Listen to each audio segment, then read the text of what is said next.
Olá, meus amigos. Eis-me aqui novamente para compartilhar boas novas da parte de Deus com vocês.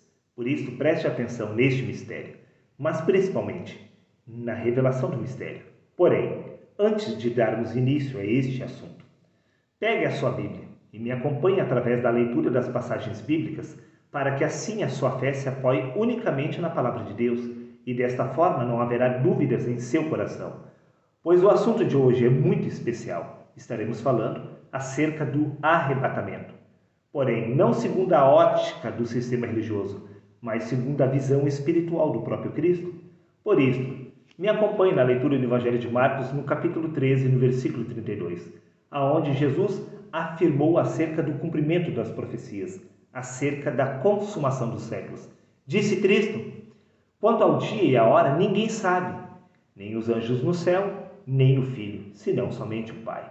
Veja bem, eles não sabiam o dia, muito menos a hora, mas quanto à geração, todos eles sabiam perfeitamente.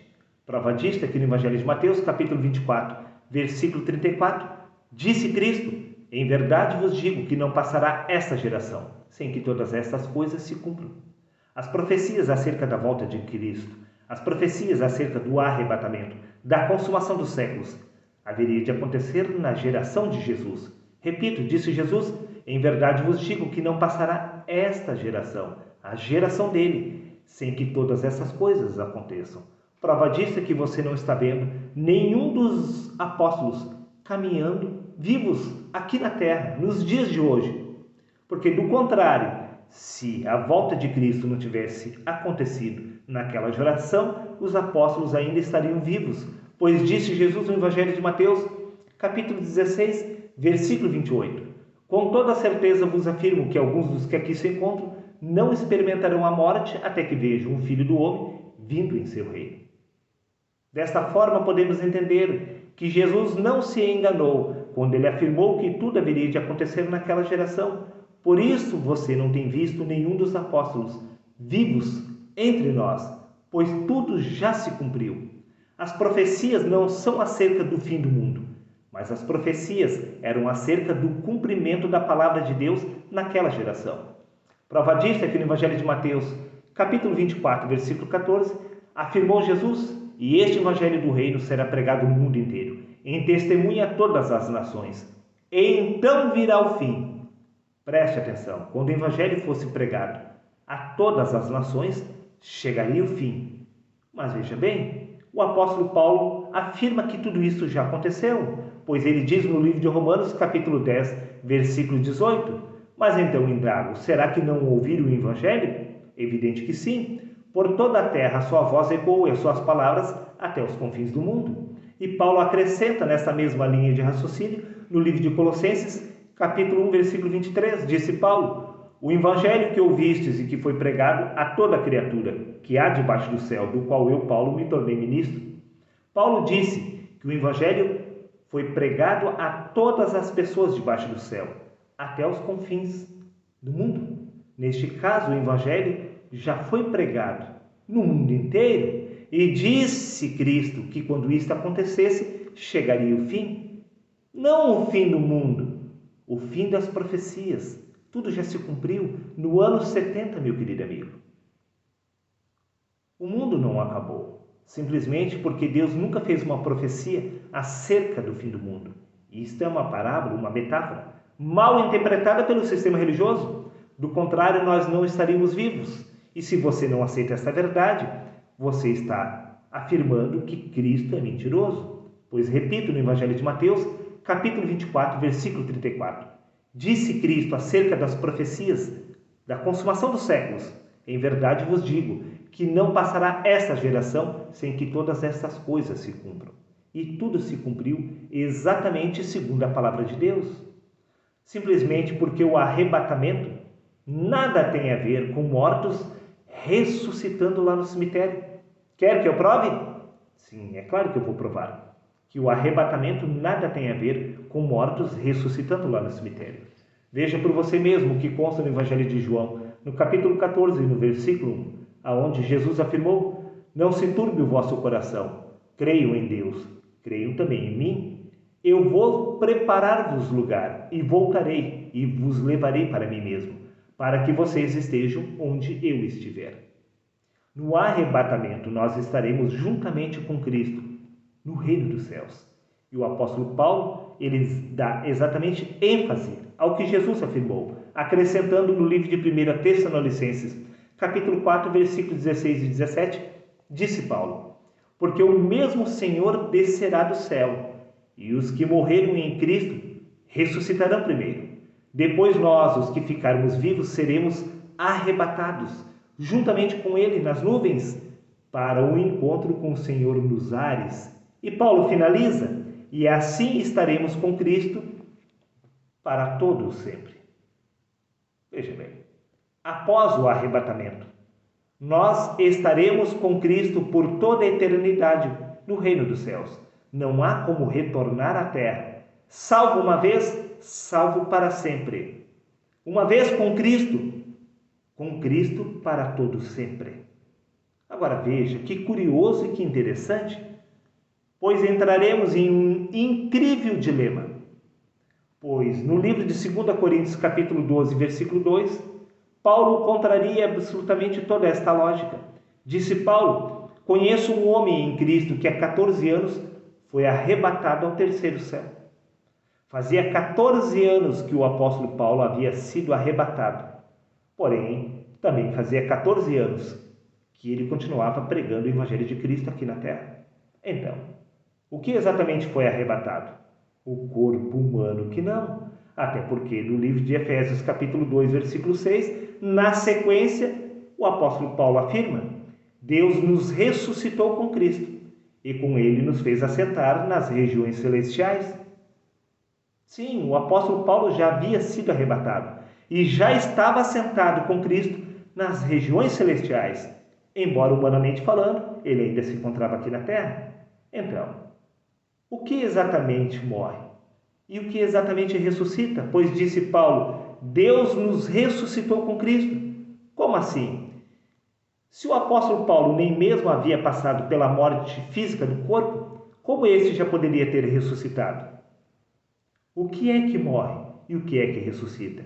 Veja bem, o que é que morre é a identificação com este corpo, pois após nascer do Espírito, você passa a se identificar através de Cristo, pois Cristo é exatamente este Espírito de Deus. Todo aquele que nasce de novo se torna exatamente Cristo, é revestido de Cristo. Neste caso, como assim? Entramos novamente em um dilema. Se o apóstolo Paulo havia passado da morte para a vida, pois ele disse: Deus nos ressuscitou com Cristo, então o apóstolo Paulo não poderia morrer novamente, pois está ordenado aos homens morrer uma única vez, vindo depois disso o juízo. Então, como exatamente o apóstolo Paulo mais tarde foi decapitado? Veja, meu amigo, esta conta não fecha, porque nada tem a ver com o corpo, pois nós não somos exatamente este corpo. Nós somos um espírito tendo uma experiência através do corpo. E o arrebatamento tem a ver exatamente com o despertar do Espírito de Cristo no homem. Sim, meu amigo.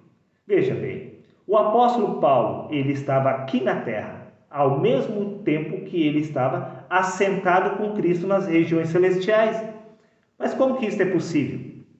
A resposta é simples. O reino dos céus, disse Jesus, não vem com visível aparência. Nem dirão ele aqui ou lá está, pois o reino dos céus está dentro de nós. Por isso o apóstolo Paulo estava aqui na terra e automaticamente no reino dos céus ao mesmo tempo. E se você ainda ficou com alguma dúvida, eu vou esclarecer para você exatamente quando aconteceu o arrebatamento de Paulo. Veja, no Evangelho de João, capítulo 3, versículos 6 e 7, disse Jesus: necessário vos é nascer de novo. O que é nascido da carne é apenas carne. A carne é gerada aqui na terra. Mas o que nasce do Espírito se torna um Espírito. O Espírito não é gerado aqui na terra, é gerado nos céus. Em outras palavras, quando o homem nasce de novo, ele é arrebatado ao reino dos céus. Pois a partir de então, ele se torna um cidadão dos céus. Embora humanamente ele esteja aqui, espiritualmente ele já se encontra no paraíso. Pois Paulo acrescenta no livro de Gálatas, capítulo 4, versículo 26, entretanto, a Jerusalém do alto é livre, E esta é a nossa mãe. A nossa mãe se encontra exatamente no reino dos céus. E é lá que nós somos gerados. Sim, de novo. Aquele que nasce de novo é gerado no reino dos céus. Automaticamente, quando o homem nasce de novo, ele passa pelo arrebatamento, pois ele para de se identificar com o corpo e passa a se identificar através de Cristo. Por isso, disse Paulo, fui crucificado com Cristo, e dessa forma, já não sou mais eu quem vive, mas é Cristo que vive em mim.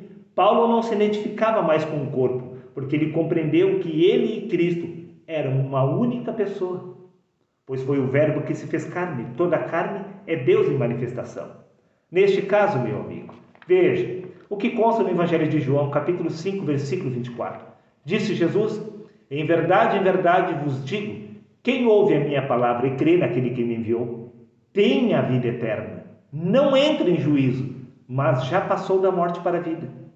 Sem mesmo o corpo humano ter sido enterrado no cemitério, a pessoa já passa da morte para a vida. Ela já ressuscita. A partir do momento que ela passa a se identificar com o Espírito, aconteceu a ressurreição dos mortos. A partir do momento que a pessoa nasce do Espírito, neste momento, aconteceu a ressurreição dos mortos. Por isso, no livro de Colossenses, capítulo 3, versículo 4, diz: quando Cristo, que é a nossa vida, se manifestar. Quando Cristo, que é a nossa vida, se manifestar, acontecerá o retorno de Cristo, não aqui na terra, mas aos céus. Pois disse Cristo: eis que estou convosco todos os dias, até a consumação dos séculos. Cristo não vai retornar para a terra, pois ele já se encontra exatamente aqui, pois nós somos o templo de Deus, onde Deus habita. Repito, eis que estou convosco todos os dias, disse Cristo, até a consumação dos séculos. O retorno de Cristo não é para a terra, é para os céus. E isso só acontece quando você compreender que você é o próprio Cristo. E isso acontece exatamente através da identificação com o Espírito. Por isso, disse Paulo no livro de Colossenses, repito, capítulo 3, versículo 4, quando Cristo, que é a nossa vida, se manifestar. A vida do homem é o próprio Cristo, pois o homem é o próprio Cristo, tendo uma experiência humana através da carne. Por isso que Cristo retorna para a casa do Pai quando nós despertamos da nossa verdadeira identidade, pois nós somos o próprio Cristo, tendo uma experiência humana através do corpo, pois foi o Verbo que se fez carne. Toda a carne é Deus em manifestação. E para encerrar, no Evangelho de João, capítulo 11, versículo 25, disse-lhe Jesus: eu sou a ressurreição e a vida. A ressurreição é o próprio Cristo. Todo ser vivo que alcança a ressurreição dos mortos, alcança o próprio estado de Cristo desperto na carne, pois Cristo é a ressurreição. Se você alcançou a ressurreição, é porque você se tornou o próprio Cristo, é porque você parou de se identificar com o corpo e compreendeu que você era um espírito, tendo uma experiência humana através do corpo, e não um corpo tendo uma experiência através do espírito. Então, neste caso, o arrebatamento secreto acontece individualmente, pois se nasce do Espírito individualmente. Quando você nasce de novo, você alcança a ressurreição dos mortos. Neste caso, Cristo retorna para a casa do Pai. Pois quando você nasce de novo, automaticamente você já estará no paraíso junto com Deus. Pois quando o Verbo se fez carne, ele nasceu aqui na terra. Agora, quando o homem vier a nascer de novo, ou seja, quando Cristo vier a despertar através da carne, ele irá retornar para a casa do Pai. Este é o arrebatamento. Nada tem a ver com mortos ressuscitando lá no cemitério, mas sim com um ser humano se identificando através do Espírito. Está dado o recado, meu amigo. Pense e reflita. Até o próximo vídeo.